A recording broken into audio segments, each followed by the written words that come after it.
जय श्री कृष्णा, राधे राधे। हमारे चैनल ओम ज्ञान सागर में आप सभी का बहुत बहुत स्वागत है।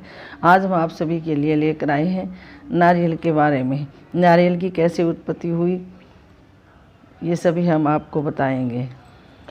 कोई भी पूजा पाठ बिना नारियल के अधूरा होता है।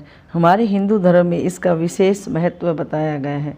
शास्त्रों में भी इसे बेहद खास माना गया है, इसलिए इसका एक नाम श्रीफल भी है।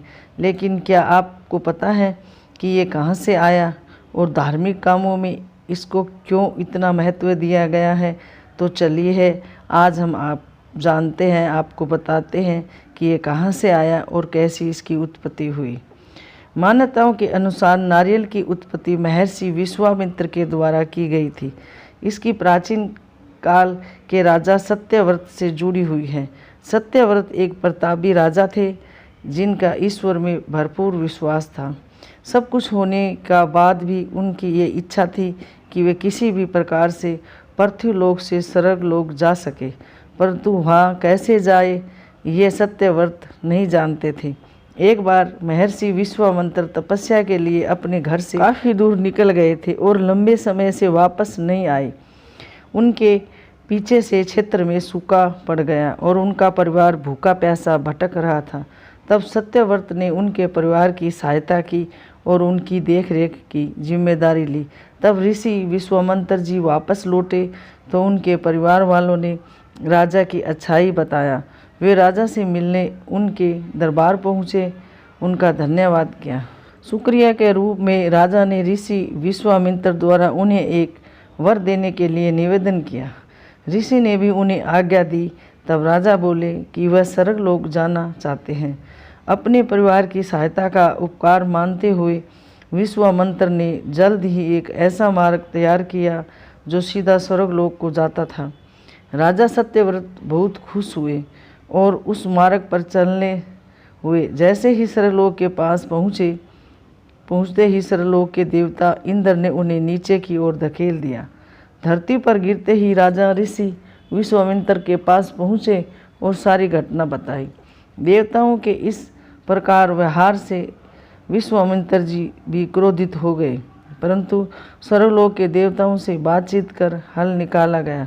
इसके मुताबिक राजा सत्यव्रत के लिए अलग से एक स्वर्ग का निर्माण करने का आदेश दिया गया। एक स्वर्ग के नीचे एक खंभे का निर्माण किया गया। माना जाता है कि यही खंभा समय आने पर एक पेड़ के मोटे तने के रूप में बदल गया और राजा सत्यव्रत का सिर एक फल बन गया, जिसे श्रीफल या नारियल रूप में जाना जाता है। और आज के समय में हर शुभ कामों में के लिए इसका प्रयोग भी किया जाता है। यही कारण है कि नारियल कोकोनट के पेड़ बहुत ऊंचे होते हैं और उनके फल बहुत ऊंचाई पर लगते हैं।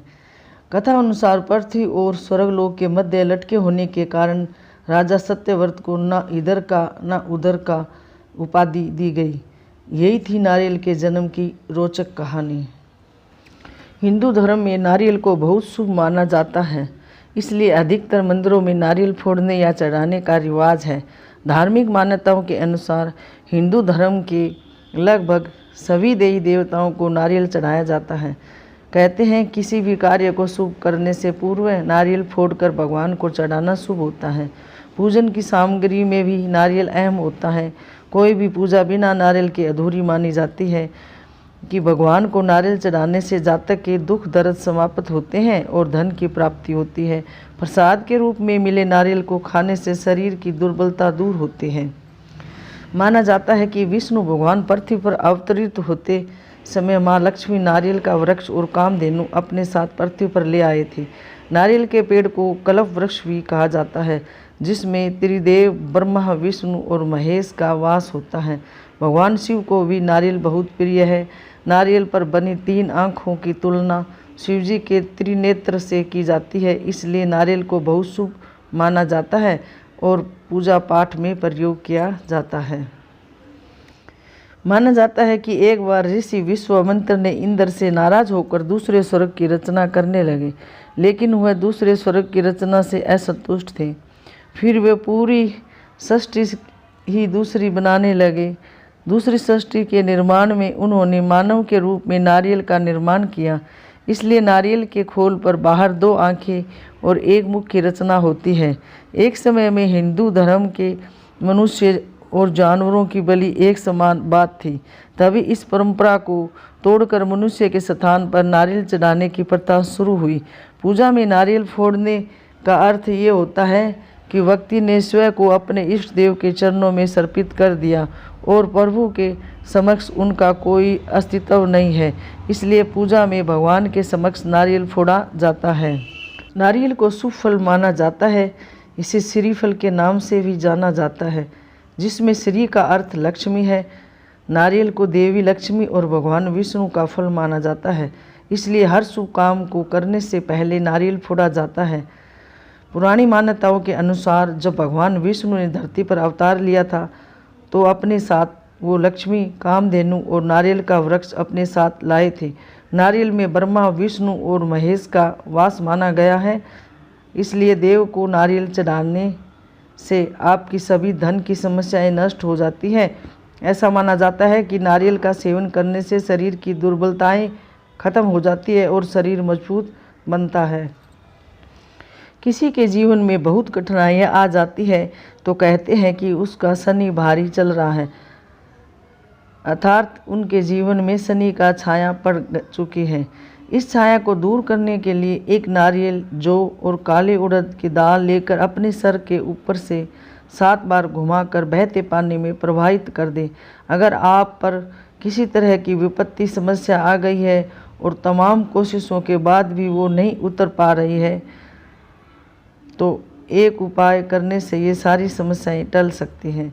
मंगलवार के दिन जैस्मीन के तेल और सिंदूर का पेस्ट बना ले और उससे नारियल पर स्वातिक बनाए। अब इसे भगवान गणेश की प्रतिमा पर चढ़ाए। नारियल के ऊपरी हिस्से यानी उसकी जटाओं को हटाया जाए तो उनमें 3 छेद मौजूद होते हैं। माना जाता है कि इसमें 2 आंखें हैं और एक मुख होता है। ऊपरी हिस्सा यानी उसकी जटाओं को हटाया जाए तो उसमें 3 छेद मौजूद होते हैं। मान्यता है कि इसमें से 2 आंखें और एक मुंह होता है। इस तरह के नारियल में 3 रेखाएं नहीं होती, बस 2 ही होती है। पूजा में इसे इस्तेमाल करने से धन की प्राप्ति होती है। महिलाओं को नारियल फोड़ने क्यों नहीं दिया जाता? इसके पीछे भी एक कारण छुपा हुआ है। वह यह है कि ब्रह्मा ऋषि विश्वामित्र ने विश्व का निर्माण करने से पहले नारियल का निर्माण किया था। नारियल में ब्रह्मा, विष्णु और महेश तीनों ही देवताओं का वास माना गया है। ये भी एक कारण है कि महिलाओं को नारियल से दूर रखने जाता है। महिलाओं को नारियल फोड़ने से मना करते हैं। इसके पीछे भी एक कहानी और है। ऐसा माना जाता है कि नारियल एक फल नहीं बल्कि बीज है। महिलाएं शिशु को जन्म देती है, ऐसे में वो बीज को नुकसान कैसे पहुंचा सकती है, इसलिए उन्हें नारियल फोड़ने से रोका जाता है। नारियल भगवान विष्णु की ओर से भेजा गया पृथ्वी पर पहला फल है और इस फल पर लक्ष्मी जी को छोड़कर और किसी का अधिकार नहीं होता, इसलिए भी कोई और महिला इसे नहीं फोड़ सकती है।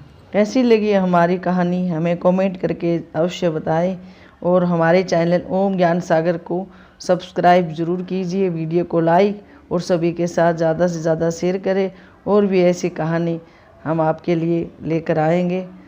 धन्यवाद।